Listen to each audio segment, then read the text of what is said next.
లూకా గారు రాసిన సువార్త 18వ అధ్యాయం 8వ వచనం చదువుకుందాం. ఆయన వారికి త్వరగా న్యాయము తీర్చును వారి విషయమే గదా ఆయన దీర్ఘశాంతము చూపుచున్నాడని మీతో చెప్పుచున్నాను. అయినను మనుష్య కుమారుడు వచ్చినప్పుడు ఆయన భూమి మీద విశ్వాసము కనుగొనునా అని ఆయన మాట్లాడుతున్నారు. ఇవి దేవాంతి దేవుడే స్వయముగా అక్కడ ఉన్న ప్రజలతో, శిష్యులతో, రక్షణ పొందిన వారితో, ఇంకా రక్షణ లేని వారితో కూడా దేవాతి దేవుడు మాట్లాడుతున్నారు. ఏమంటూ ఉన్నారు అనంటే, మనుష్య కుమారుడు వచ్చినప్పుడు భూమి మీద విశ్వాసమును కనుగొందున అని మాట్లాడుతున్నారు. అంటే రెండవ రాకడలో ఆయన వచ్చేటప్పుడు నీలో నాలో చూసేది ఏమిటనంటే విశ్వాసమును ఆయన చూస్తూ ఉన్నాడు. ఈ చివరి వచనంలో ఈయన మాట్లాడుతున్నారు. మొదటి వచనంలో 18వ అధ్యాయము 1వ వచనంలో వారు విసుకక నిత్యము ప్రార్థన చేయవలనంటకు ఆయన వారితో ఈ ఉపమానము చెప్పెను. అంటే ఒక విధవరాలు కోసం ఆయన మాట్లాడుతున్నారు. ఆ విధవరాలికి అన్యాయం జరిగింది, న్యాయము జరగడం లేదు. ఆ అన్యాయము జరగడం వల్ల ఒక న్యాయాధిపతి దగ్గరికి వచ్చింది. ఆ న్యాయాధిపతి ఎలాంటి వాడయ్యానంటే లేఖనము సెలవిస్తుంది, నేను దేవునికి భయపడకయు మనుష్యులను లక్ష్య పెట్టకయు ఉండినను. అంటే న్యాయాధిపతి కోసం తనకు తాను మాట్లాడుకుంటూ ఉన్నాడు. నేను దేవుని యందు నాకు భయభక్తులు లేవు. రెండవదిగా నేను మనుష్యులకి కూడా నేను భయపడను, మనుషులు ఎవరిని కూడా నేను లెక్క చేయను అని ఆయన మాట్లాడుతున్నారు. అలాంటి న్యాయాధిపతి దగ్గరికి ఈ విధవరాలు వెళ్ళింది. ఎందుకు వెళ్ళింది అయ్యానంటే, నాకు ఒక వివాదము జరిగింది, వివాదములో నాకు న్యాయము తీర్చమని ఆయన దగ్గరికి వెళ్ళింది. ఆయన ఏమంటూ ఉన్నారో ఒక్కసారి మనం చూద్దాం. చూడండి తల్లి, నా ప్రతివాదికిని నాకు న్యాయము తీర్చమని అడుగుచు వచ్చాను, కానీ అతడు కొంతకాలము ఒప్పకపోయాను. వస్తుంది, వెళ్ళిపోతూ ఉంది. న్యాయాధిపతి తన దగ్గర ఉన్న మనుషులతో మాట్లాడుతున్నాడు. నా కోసం అంతా తెలుసు కదా, ఎందుకు ఈమె పదే సార్లు వస్తుంది? నేను న్యాయము తీర్చినని తెలుసు, దేవుని యందు భయభక్తులు లేవని తెలుసు, మనుషులు మాటను లెక్క చేయనని కూడా తెలుసు. అయినా సరే ఈమె ఎందుకు నా దగ్గరికి వస్తుంది అని అనుకొని, తనలో తను అనుకొని, ఏదో విధముగా ఈమెకు నేను న్యాయము తీర్చాలి, ఈమె ప్రతివాదికిని విరోధికిని నేను న్యాయం తీర్చాలని చెప్పి అతను మూర్ఖుడై ఉండి కూడా తరచూ ఈ విధవరాలు ఆ యొక్క న్యాయాధిపతి దగ్గరికి వెళ్ళడం వల్ల, తరచూ అంతేకాదు వెళ్ళడమే కాదు, ఆమె ఏమి చేస్తుంది అనంటే తొందర పెడుతుంది, మాటికి వెళ్తుంది, తొందర పెడుతుంది. తనకు తను ఆలోచించుకొని ఏది విధముగానైనా సరే ఈమెకి ఏమి చేయాలంటే న్యాయము తీర్చాలని దేవాతి దేవుడు ఈ ఉపమానము చెప్పడం జరిగింది. హల్లెలూయా. ఈ ఉపమానము ద్వారా పరిశుద్ధాత్మ దేవుడు మనతో మాట్లాడును గాక, మనల్ని బలపరచును గాక. హల్లెలూయా. ఈమె ఎవరయ్యానంటే విధవరాలు. అంటే ఈమెకు దిక్కు ఎవరు లేరు, వెనకాల ముందు కానీ కొడుకులు ఎవరు లేరు. ఈమె కోసం అందుకే ఆయన అంటూ ఉన్నారు, ఒక విధవరాలు అని మాట్లాడుతున్నారు. రెండవదిగా ఈమె చేసింది ఏమిటనంటే వివాదము. అంటే వివాదము తెలుసుకుంది ఈమె. ఈరోజు మనము ప్రార్థన చేసేటప్పుడు ఏంటి మన వివాదము, మన సమస్య ఏమిటి, మన యొక్క లోటు ఏమిటి మనం తెలుసుకోవాలి. రెండవదిగా ఈమె తెలుసుకున్నది ఏమిటనంటే విరోధి ఎవరో ఆమె తెలుసుకున్నది. వివాదము తెలుసుకోవడమే కాదు, విరోధము ఎవరితో ఉందో ఈమె తెలుసుకున్నది. మూడవదిగా ఈమె వివాదమే కాదు, విరోధియే కాదు, ఎవరైతే న్యాయము తీరుస్తారో ఆ న్యాయాధిపతిని కూడా ఈమె గుర్తించింది. చప్పట్లు కూడా దేవాది దేవుని స్తుతిద్దాం. హల్లెలూయా. వెళ్ళడమే కాదు, నాలుగవదిగా ఈమె మాటికి వెళ్ళి తొందర పెడుతుంది, తరచుగా వెళుతుందట. చప్పట్లు కూడా దేవాది దేవుని స్తుతిద్దాం. హల్లెలూయా. ఐదవదిగా న్యాయాధిపతి ఎవరికి న్యాయము తీర్చలేదు, కానీ దిక్కులేని ఈ విధవరాలికి ఆ మూర్ఖుడైన న్యాయాధిపతి న్యాయము తీర్చాడు. చప్పట్లు కూడా దేవాది దేవుని స్తుతిద్దాం. హల్లెలూయా. ఈరోజు మనము గుర్తించవలసింది, ఈ యొక్క ఉపమానం ద్వారా మనం తెలుసుకోవలసింది ఏమిటనంటే, నీ వివాదం ఏమిటో నువ్వు తెలుసుకోవాలి. ఈరోజు నీ వివాదం ఏమిటో నువ్వు తెలుసుకోవాలి. నీకు వచ్చిన సమస్య ఏదో నువ్వు తెలుసుకోవాలి. ఈరోజు మనము తెలుసుకుంటున్నామా? మన వివాదము ఎవరితోనో రెండవదిగా తెలుసుకోవాలి. మూడవదిగా మనకి ఎవరు మధ్యవర్తో మనకు తెలుసుకోవాలి. నాలుగవదిగా ఆయనకు ఏ విధముగా న్యాయాధిపతికి లేదా దేవునికి ఏ విధముగా ప్రార్థన చేయాలో నీవు తెలుసుకోవాలి. ఈ 4 తెలుసుకుంటే నీకు నీ విరోధికి ఉన్న వివాదము తీర్చి దేవుడు నీకు శాంతి సమాధానమును అనుగ్రహించే దేవుడు. చప్పట్లు కొట్టి దేవాది దేవుని స్తుతిద్దాం. హల్లెలూయా. ఈరోజు అనేక మంది ఆస్తుపాస్తులు ఉంటూ ఉన్నాయి, కానీ శాంతి సమాధానం ఉండడం లేదు, ఆరోగ్యం ఉండడం లేదు, నెమ్మది ఉండడం లేదు. కానీ ఈ విధవరాలకి చివరగా న్యాయము జరగడమే కాదు, శాంతి సమాధానములతో నెమ్మది గల జీవితము ఈమెకి ఇవ్వడం జరిగింది. చప్పట్లు కూడా దేవాది దేవుని స్తుతిద్దాం. హల్లెలూయా. ఈరోజు మొట్టమొదట నువ్వు గుర్తించవలసింది నీ యొక్క వివాదము నువ్వు గుర్తించాలి. మనము డాక్టర్ దగ్గరికి వెళ్ళినంటే నాకు ఆరోగ్యం బాగోలేదంటే అతను అడుగుతూ ఉంటాడు. అతను అడుగుతున్నప్పుడు తన మనసులో ఆలోచించుకుంటూ ఉంటాడు, ఆ సమస్యకు ఏ విధముగా ఈ యొక్క పరిష్కరించాలి, ఏ స్కానింగ్ రాయాలి, ఏ బ్లడ్ టెస్ట్ రాయాలి, లేదా ఆ యొక్క ఎక్స్రే రాయాలి అని చెప్పి తనకు తను ఆలోచించుకుంటూ ఉంటాడు. అంటే అతను గుర్తించేది ఏమిటో తెలుసా? ఈమెలో ఉన్న ఈమెను పాడు చేస్తున్న ఆ సమస్య అంటే మొట్టమొదటిగా గుర్తిస్తాడు. ఈరోజు నీ ఆత్మీయ జీవితంలో నువ్వు గుర్తించుకోవాల్సింది ఏమిటో తెలుసా? నీకు వచ్చిన సమస్య నువ్వు గుర్తించుకోవాలి. నీకు వచ్చిన ఆ యొక్క వివాదము నువ్వు గుర్తించుకోవాలి. ఎప్పుడు వచ్చింది ఈ వివాదము మనిషికి అయ్యానంటే, ఎవరు పెడుతున్నారు నీకు వివాదం అనంటే, ఆదికాండము 3:15 చూద్దాం. ఈ యొక్క మానవులకి వివాదము ఎక్కడ నుంచి వచ్చింది, ఈ వివాదము ఎవరితో ఏర్పడుతుంది, ఎందుకు ఈ వివాదం వచ్చిందో దేవాది దేవుడు మాట్లాడుతున్నాడు. మరియు నీకును స్త్రీకిని నీ సంతానమునకును ఆమె సంతానమునకును వైరము కలుగ చేసేదను. అది నిన్ను తల మీద కొట్టును, నీవు దానిని మడమ మీద కొట్టుదు అని చెప్పెను. చాలు తల్లి, ఆజ్ఞను అతిక్రమించవు కాబట్టి నీకు విరోధి ఎవరయ్యానంటే, నీకు సమస్య ఎవరితో అయ్యానంటే సాతానుడితో దేవాది దేవుడు మాట్లాడుతున్నాడు. స్త్రీని నీవు మడమ మీద కరుస్తావు, ఈ స్త్రీ నీ తల మీద కొడుతుంది, నువ్వు మరణిస్తావు అని ఆయన మాట్లాడుతున్నారు. అంటే మొట్టమొదట నీ వివాదం ఏమిటో తెలుసుకోవాలి. ఇక్కడ వివాదం ఏ విధముగా వచ్చిందయ్యానంటే, ఒక మానవునికి లేదా ఒక కుటుంబమునకు దేవుని చేత ఏర్పడిన బిడ్డకు ఏ విధముగా వచ్చిందయ్యానంటే, ఆజ్ఞ అతిక్రమము.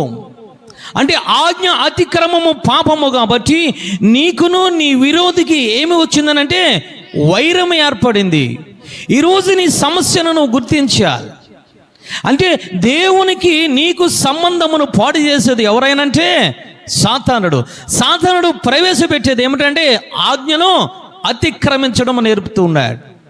అవ్వకు ఆజ్ఞను అతిక్రమించడం నేర్పాడు, ఆదాముకు ఆజ్ఞను అతిక్రమించడం నేర్పాడు. అంటే నీ వివాదము ఎవరితోనో నువ్వు గుర్తించాలి.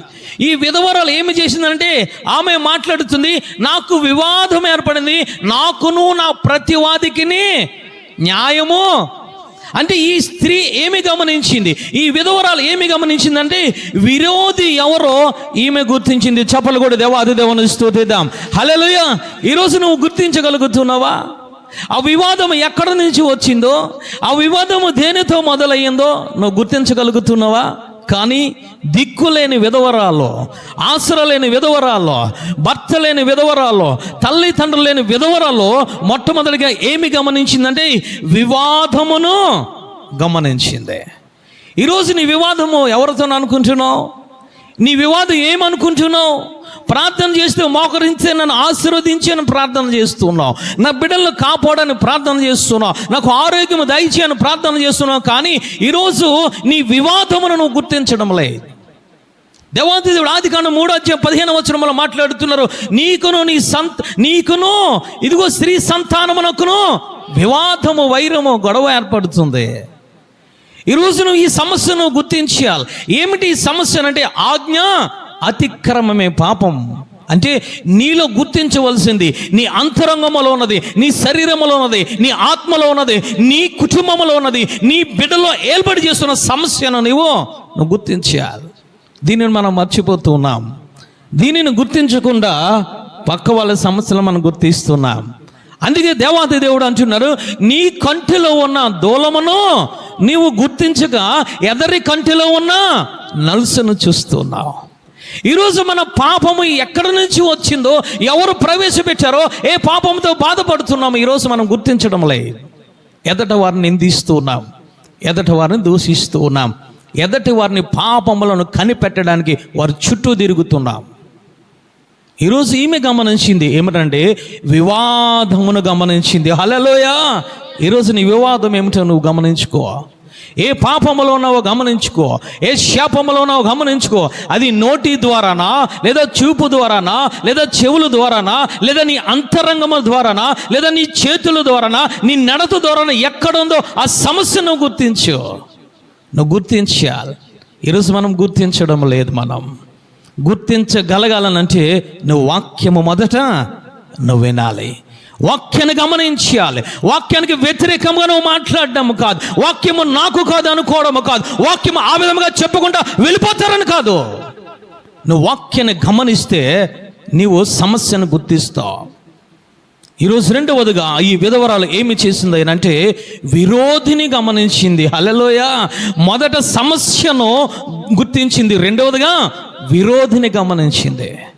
నా ప్రతివాది అని మాట్లాడుతుంది. న్యాయాధిపతి దగ్గరికి వెళ్ళి నాకును నా విరోధి అయిన ప్రతివాదికిని గొడవ వచ్చింది. న్యాయము తీర్చి బాబు, నీ విరోధి ఎవరో నువ్వు గమనించాలి.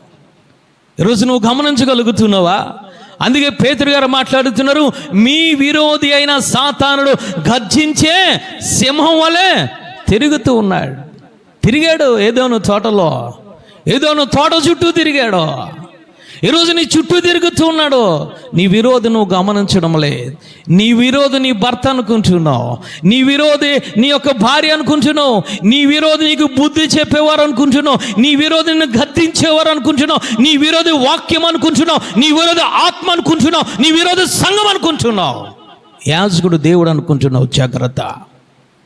విధవరాలు దిక్కులేని బిడ్డ రెండవదిగా ఏమి గమనించిందంటే సమస్యను గమనించింది. హల్లెలూయా. మొదట, రెండవదిగా విరోధిని గమనించింది. నువ్వు గమనించగలుగుతున్నావా? నువ్వు విరోధిని గమనించలేకపోతే విరోధి చుట్టూ నువ్వు తిరుగుతావు, న్యాయాధిపతి దగ్గరికి నువ్వు వెళ్ళలో. ఈరోజు జరిగింది అదే. ఈరోజు మనకు సమస్య ఏదో గమనించక, విరోధి ఎవరో గమనించక మనం ఏమి చేస్తున్నాం తెలుసా? విరోధి చుట్టూ మనము తిరుగుతున్నాం. విరోధి నీ చుట్టూ తిరగాలి, కానీ నీవు విరోధి చుట్టూ తిరగడానికి లేదో. చప్పలు కూడా దేవాది దేవుని స్తుతిద్దాం. హల్లెలూయా. నీవు తిరగవలసింది నీ సమస్యను గుర్తించినప్పుడు, నీ విరోధిని గుర్తించినప్పుడు నువ్వు ఎవరి చుట్టూ తిరుగుతావు తెలుసా? న్యాయాధిపతి చుట్టూ తిరుగుతావు. చప్పలు కూడా దేవాది దేవుని స్తుతిద్దాం. హల్లెలూయా. ఎవరి చుట్టూ తిరుగుతున్నావు? సాతానుడు అంట ఎలా తిరుగుతున్నాడు? గర్జించు సింహం వల్లే తిరుగుతున్నాడు. ఈ రోజున వాడి చుట్టూ నువ్వు తిరగకూడదు, వాడి నడతలో నువ్వు నడవకూడదు, వాడి ఆలోచనలు వెళ్ళకూడదు, వాడు చేసే క్రియలను నువ్వు చేయకూడదు. కానీ విధవరాలు రెండవదిగా ఏమి గుర్తించిందంటే విరోధిని గుర్తించింది. చెప్పలు కూడా దేవాది దేవుని స్తుతిద్దాం. హల్లెలూయా. విరోధిని గుర్తించిన వెంటనే ఈమె చేసింది ఏమిటో తెలుసా? విరోధిని పక్కన పెట్టి విరోధితో మాట్లాడకుండా, విరోధి చేయి వేయకుండా ఎక్కడికి వెళ్ళిందనంటే న్యాయాధిపతి దగ్గరికి వెళ్ళింది. చెప్పలు కూడా దేవాది దేవుని స్తుతిద్దాం. హల్లెలూయా. ఈరోజు నీ విరోధి నువ్వు గుర్తించాలి. అందుకే అని అంటున్నారు, వ్యర్థమైన మాటలు కాదు మనం విరోధి మాట్లాడినట్టు, వ్యర్థమైన సాంగత్యము కాదు విరోధితో, నీవు చేయవలసింది ఏమంటే నీ సమస్యను గుర్తించినప్పుడు, నీ విరోధిని గుర్తించినప్పుడు, రెండవదిగా నీవు విరోధి దగ్గర ఉండకూడదు. నువ్వు ఎవరి దగ్గర ఉండాలంటే న్యాయాధిపతి దగ్గరికి వెళ్ళిపోవాలి. చప్పలు కూడా దేవాది దేవుని స్తుతిద్దాం. వెళ్ళిన తర్వాత ఈమె ఏమి చేస్తుంది అని అంటే ప్రార్థన చేస్తుంది. తరచూ వెళ్తుంది, తరచూ కూడా ప్రార్థన చేస్తుంది, న్యాయాధిపతిని తొందర పెడుతుంది. చప్పలు కూడా దేవాది దేవుని స్తుతిద్దాం. హల్లెలూయా. ఈరోజు ఎవరిని తొందర పెడుతున్నావు? ఈరోజు ఎవరిని తొందర పెడుతున్నావు? నీకు నువ్వు గమనించుకోవాలి. ఎవరిని తొందర పెడుతున్నావు? సాతాను ఇంకా రా అని తొందర పెడుతున్నావు. నువ్వు వాడే న్యాయాధిపతి అనుకుంటున్నావు. నా సమస్యకు పరిష్కారం ఆడే అనుకుంటున్నావు. ఇదిగో నన్ను దీవించేవాడు వాడే అనుకుంటున్నావు. ఈరోజు నువ్వు గుర్తించినట్లయితే ఎవరి దగ్గరికి వస్తావో తెలుసా? ఎవరిని తొందర పెడతావో తెలుసా? ఎవరికి ప్రార్థన చేస్తావో తెలుసా? న్యాయాధిపతి అయిన దేవాది దేవుని దగ్గరికి వస్తావు. చప్పలు కూడా దేవాది దేవుని స్తుతిద్దాం. ఆయన మందసమ్మ దగ్గరికి వచ్చి నీవు ఏమి చేయాలో తెలుసా? నువ్వు తరచూ ప్రార్థన ద్వారా ఆయన నువ్వు తొందర పెట్టాలి. హల్లెలూయా. ఈరోజు ఈమె తొందర పెడుతుందంట. రెండవదిగా తరచూ వెళ్తుందట. వెళ్ళిన తర్వాత ఆయన అనుకున్నాడు, అమ్మో ఈ బిడ్డ నన్ను వదలదు కాబట్టి ఏదోలాగా ఈమె సమస్యకు పరిష్కారము చూపించి ఈమె వివాదమునకు నేను ఇదిగో వివాదము తీసివేసి నేను సంతోషమును సమాధానమును ఈమె పంపాలని చెప్పి ఒక నిర్ణయం తీసుకొని విరోధిని రప్పించి విరోధికి ఈమెకి కూడా వివాదమును పరిష్కరించాడు. చప్పలు కూడా దేవాది దేవుని స్తుతిద్దాం. హల్లెలూయా. అందుకే దేవాది దేవుడు ఏమని మాట్లాడుతున్నాడు తెలుసా? యెషయా గ్రంథం చూద్దాం. యెషయా గ్రంథం 1:18-19 వచనములు చదువుకుందాం. యెషయా గ్రంథము 1:18. యెహోవా ఈ మాట సెలవిచ్చుచున్నాడు, రండి మన వివాదము తీర్చుకొందుము. మీ పాపములు రక్తము వలె ఎర్రవైనను, అవి హిమము వలె తెల్లబడును. కెంపు వలె ఎర్రనివైనను, అవి గొర్రెబొచ్చు వలె తెల్లనివగును. నీకు చేత కాదు సమస్యను గుర్తించడం.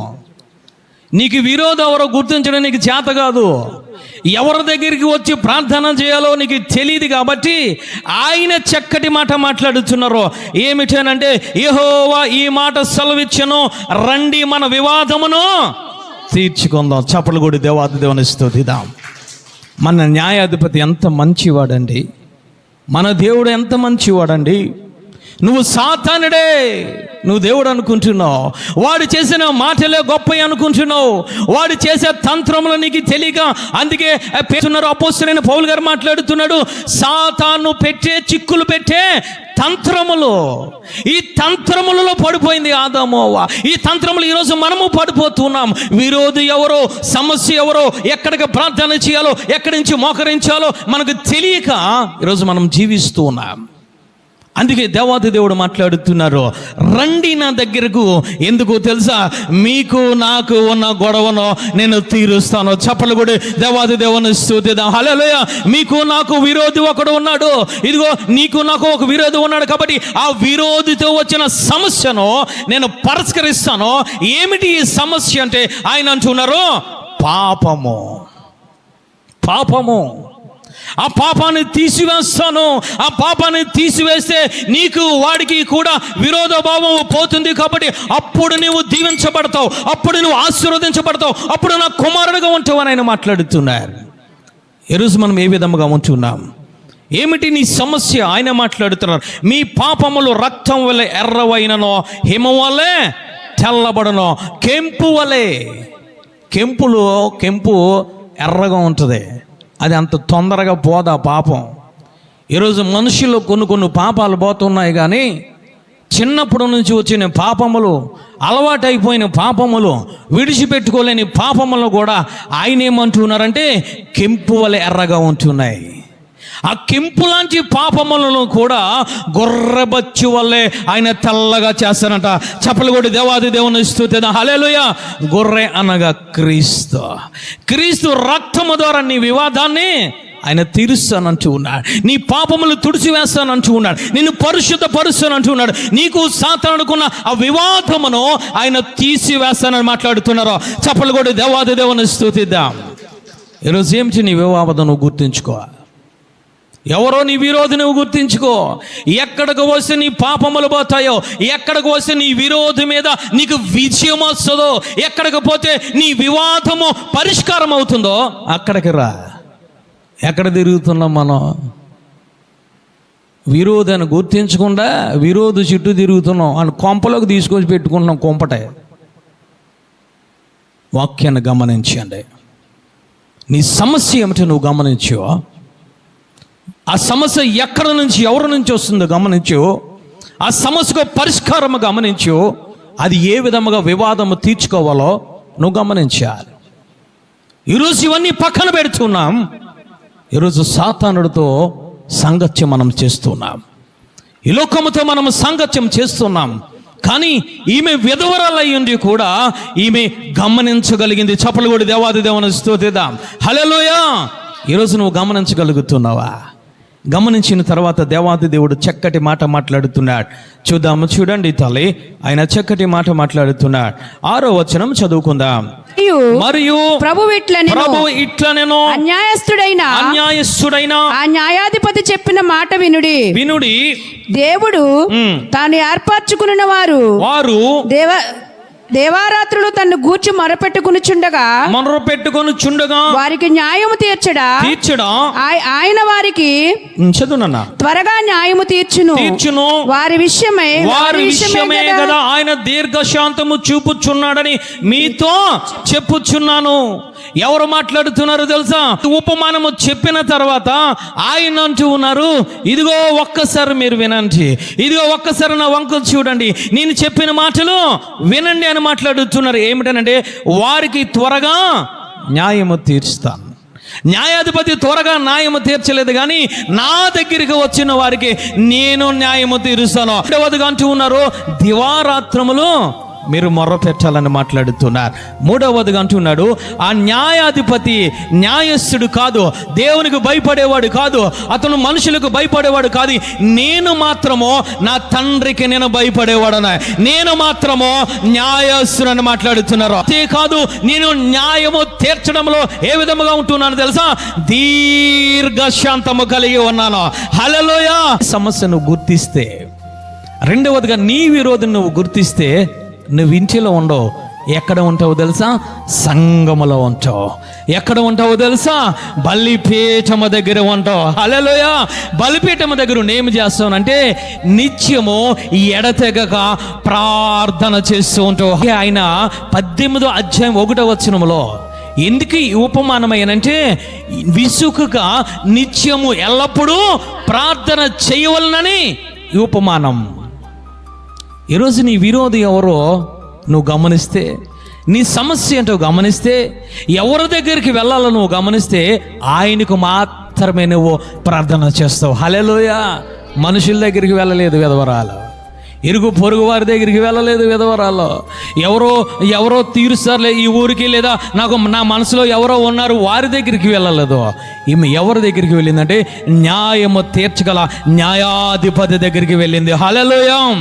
ఈరోజు ఎవరి దగ్గరికి వెళ్తున్నాం మనం? ఈరోజు ఎవరి దగ్గరికి వెళ్తున్నాం? నీకు సమస్యను గుర్తించావు, కానీ విరోధిని గుర్తించడంలో నీ విశ్వాసము పనికి రావడం లేదు. అవిశ్వాసంలోకి వెళ్ళిపోతున్నావు. జాగ్రత్త సంగమా. నీ విరోధిని నువ్వు గుర్తించాలి.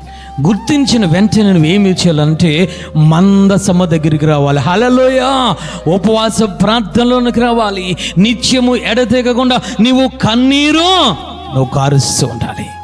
దేవుడు అదే మాట్లాడుతున్నాడు. ఏమిటయ్యానంటే, మొదట నిన్న మిమ్మల్ని ఏర్పాటు చేసుకున్న మనుషులు ఏమి చేయాలంటే దివారాత్రములు నాకు మీరు మొర్ర పెట్టాలి. చప్పలు కూడా దేవాది దేవుని స్తుతిద్దాం. హల్లెలూయా. అందుకే పేతురు గారు మాట్లాడుతున్నారు, మీరు శోధనలో పడకుండా మీరు ఎల్లప్పుడూ నిత్యము ఎడతెగక ప్రార్థన చేయండి. ఈరోజు నువ్వు సమస్యలు పడిపోయావేమో, ఈరోజు ఆర్థిక ఇబ్బందుల, అనారోగ్యమా, నీ కుటుంబ సమస్యలా, నువ్వు గుర్తించి ఎక్కడి నుంచి వచ్చే గుర్తించు, ఎవరి ద్వారా వచ్చే గుర్తించు, అది ఎక్కడ పరిష్కారం అవుతుందో గుర్తించిన తర్వాత నువ్వు ఏమి చేయాలో తెలుసా? దివారాత్రములో నువ్వు ప్రార్థన చేయాలి. చప్పలు కొడి దేవాది దేవుని స్తుతిద్దాం. 21 సంవత్సరాలు నా ఇష్టం, నా బలం, నా శక్తి అని యాకోబు దేవుని మరిచి తిరిగాడో, విరోధి ఎవడో గుర్తించారో, ఎబ్బోకురేవు దగ్గర ప్రార్థన చేస్తున్నాడో, ఏ విధంగా తెలుసా? దివారాత్రములు ప్రార్థన చేస్తున్నాడు. హల్లెలూయా. రాత్రంతా కూడా దేవుడితో పెనుగులాడుతున్నాడు. దేవాది దేవుడు అంటున్నాడు, నన్ను ఎందుకు నువ్వు తొందర పెడుతున్నావు? ఇదిగో నన్ను ఎందుకు గట్టిగా పట్టుకున్నావు? ఎందుకు నాతో నువ్వు పోరాడుతున్నావు? తెల్లారుతుంది, నన్ను నీవు పోనీ విడిచిపెట్టు. ప్రార్థన, ప్రార్థన.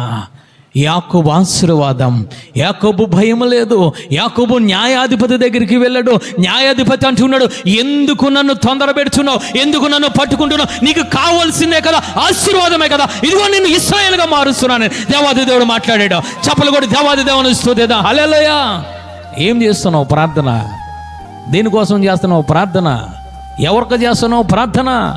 చెగులుగుతున్నావా దేవాది దేవునికి?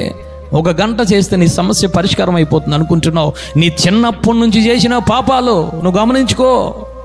నీ చిన్నప్పుడు ఊహ నుంచి వచ్చిన పాపములు నువ్వు ఒప్పుకోవాలి. నీ సమస్యకు పరిష్కారం కావాలి.